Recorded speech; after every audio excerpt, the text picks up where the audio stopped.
অনেক পরিকল্পনা করে অর্থাৎ অনেক প্ল্যানিং করে আমরা আমাদের কাজগুলো একটু গুছালাম। এতদিন কন্টিনিউ মাসে একটা বা দুইটা প্যাকেজ থাকতো বিভিন্ন দেশে, মিনিমাম দুইটা থাকতো। সেটা মাঝখানে অফ দিয়েছিলাম কারণ আমার নতুন অফিস গুছাচ্ছি। সেটা অন্যদেরকে শিফট করছি, শিফট করে এখন মিরপুরে আরেকটা অফিস নিচ্ছি। মিরপুরে ছোট করে নিব, মিরপুরে আশা করছি এটা ধীরে ধীরে বড় করব। সেখানে শুরু করছি। মিরপুরের বাসিন্দারা যেন এদিকে আসতে না হয়, আশা করছি সামনের মাসে যেন শুরু করতে পারি।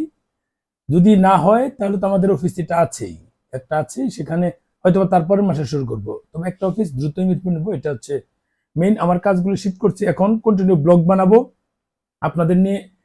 এই ঘুরতে যাই, সেটা ঘুরতে যাব, প্রতি মাসে একটা করে প্যাকেজ থাকবে, মিনিমাম একটা করে থাকবে। যেমন নেপাল দেই, নেপাল থাকবে, সিঙ্গাপুর মালয়েশিয়া দেই, সেটা থাকবে, তারপরে মাসে আরেকটা থাকবে, এভাবে থাকবে। সিঙ্গাপুর লুক কম হয় কারণ ভিসা পাইতে জটিলতা বেশি। থাইল্যান্ড একটা দিব, মালয়েশিয়া শ্রীলঙ্কা একটা দিব, এভাবে দিতে থাকবো কন্টিনিউ।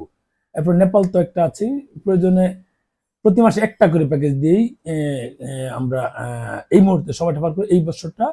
তাছাড়া আগস্টের মাঝামাঝিতে কিন্তু আবারও আমরা এই চায়না বিজনেস ভিসার কাজ শুরু করব, তখন কিন্তু অনেক কাজ বেড়ে যাবে। যাই হোক, আমাদের কাজগুলো শিফট করছি। আমাকে কম পেলেও আমার যারা লোকজন আছে তাদেরকে আপনারা নিয়মিত পাবেন, তারা আপনাদের সাথে যোগাযোগ করবে।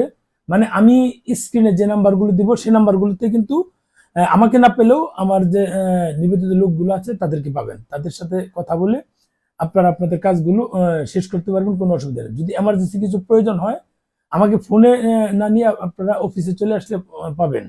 আমি যেহেতু এখন নিয়মিত দেশে আছি, অফিসে বসছি। আপনারা Rampura Banasree road number 3, house number 38, block D এবং লিফটের 3, একটু মাথায় রাখবেন। হাউস 38, ওই হাউসের লিফটের 3, রোড 3 মানে 3, এবং ব্লক ডি, ঢাকার ডি, এটা মাথায় রাখবেন।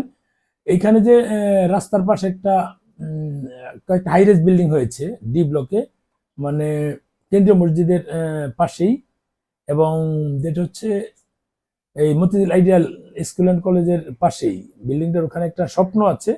আমি ওখান থেকে একটা ভিডিও করেছি, আপনারা আমার পিন পোস্টে পাবেন আমার পেজের। ওই ভিডিওটা দেখে মাত্র 1.5 মিনিট সময় লাগবে আমাদের অফিসে ঢুকতে, এটা দিয়ে চলে আসতে পারবেন। আমরা এখন এখানে আছি। আপনাদের যা যা প্রয়োজন, আপনার Singapore, Malaysia, Thailand, Indonesia, Philippines, China, যা যা ভিসার প্রয়োজন আমরা সব করছি। আর সাথে যেটা আমরা স্টুডেন্টের কাজ শুরু করব, আমরা আরেকজন পার্টনার নিয়েছি যিনি এই স্টুডেন্টের কাজ নিয়ে আজকে 10-12 বছর যাবৎ সময় পার করছেন। উনি আমাদের পার্টনার হয়েছে।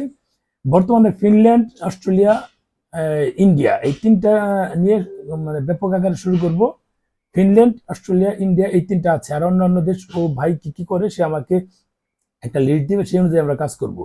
সেটা নিয়ে আমাদের মানে স্টুডেন্ট, সোজা কথা, অনেকেই ভারতে পড়াশোনা করতে চায়, অনেকে স্কলারশিপের চিন্তা করে যায়, অনেকে আবার মানে অল্প অল্প বয়সেই তারা বাচ্চাদেরকে ইন্ডিয়া পাঠাতে চায় পড়াশোনা করার জন্য। বিশেষ করে দার্জিলিং এ আমাদের টেলিভিশন মিডিয়ার আমাদের সহকর্মীদের অনেকেই ওখানে পড়াশোনা করে। দেখা যাচ্ছে কয়েক হাজার বাচ্চা কাচ্চা দার্জিলিং এ পড়াশোনা করছে, যেহেতু ওখানে ব্রিটিশ স্টাইলে পড়াশোনা।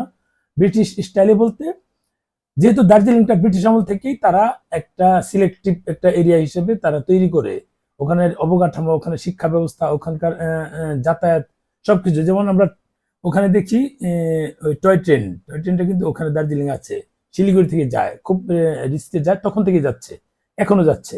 ওই এটা কিন্তু ব্রিটিশ আমলে নির্মিত, কাজেই ওইসব এরিয়াতে গেলে মানে বাচ্চা কাচ্চা একটা ঠান্ডা, সারা বছর ঠান্ডা পরিবেশ থাকে, কোনো গরম থাকে না, পড়াশোনাটা ব্রিটিশ স্টাইলে হয়। তারপর ওখানে মানে পরিবেশটাও ওখানকার, যেহেতু গোর্খা জাতি সম্ভবত দার্জিলিং এর, তারা ওখানে আছে, সব মিলিয়ে মানে ভাল লাগে।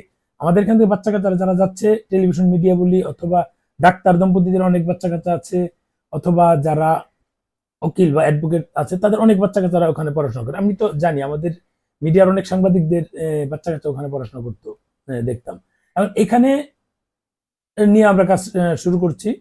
আর ভারতের অনেক ইউনিভার্সিটি আছে যারা স্কলারশিপ দেয়, প্রচুর হাজার হাজার ছেলেমেয়েরা আমাদের ভারতে পড়াশোনা করে, আমাদের ছেলেমেয়েরা ভারতে পড়াশোনা করে, হাজার হাজার ছেলেমেয়েরা ওখানে স্কলারশিপ নিয়ে যাচ্ছে। ওখানে দেখা যায় যে স্কলারশিপ নিয়ে গেলে তারা যে টাকা ওখানে পায় ওখান থেকে আর টাকা তারা পাঠাতে পারে। এমন এমন হয়েছে অনেক ছেলে মেয়ে ওখানে পড়াশোনা করে বাংলাদেশ থেকে প্রচুর স্টুডেন্ট নিয়ে যাচ্ছে। তারা মানে যেহেতু পরিচিত হয়েছে, প্রচুর স্টুডেন্ট তারা সুযোগটা পেয়েছে বা জানে, এরকম তাদের আশেপাশে অনেককে নিয়ে যাচ্ছে। এভাবে কিন্তু আমাদের ওখানে বাড়ছে। যাই হোক, আপনারা মানে এখন থেকে স্টুডেন্ট যেটা আছে কনসালটেন্সি, সেটা আমরা করছি, সেটা পাবেন। মেডিকেল ট্যুরিজমটা তো মাঝখানে এই স্লটের দিক দিয়ে বেশি ঢুকে গিয়েছিল। স্লটটা এখন মোটামুটি আগামী 1 মাস বা 1.5 মাস থাকবে। স্লট নিব মানে আমাদের যারা প্রপার রোগী আছে তাদেরটা নিব, বাহির থেকে কোনো কারো স্লটটা আমরা নিব না, এইটা আমরা ডিসিশন নিয়েছি।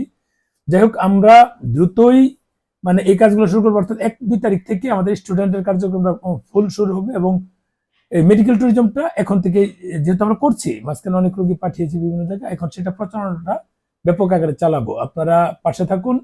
মানে খুব বেশি মানে হ্যাচেল যেন আপনাদের না হয়, হ্যাচেল ফ্রি ভাবে।